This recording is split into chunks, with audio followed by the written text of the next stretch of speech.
Guys, ayan, nililibot ko muna ang lugar kung saan kami ay dito nag-church.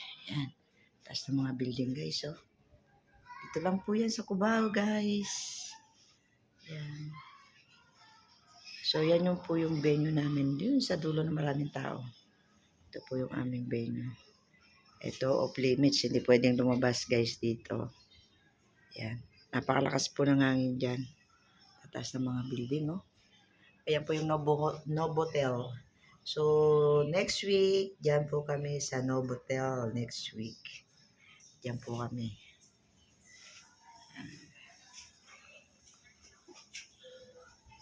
Ayan, tapos na ang aming fellowship.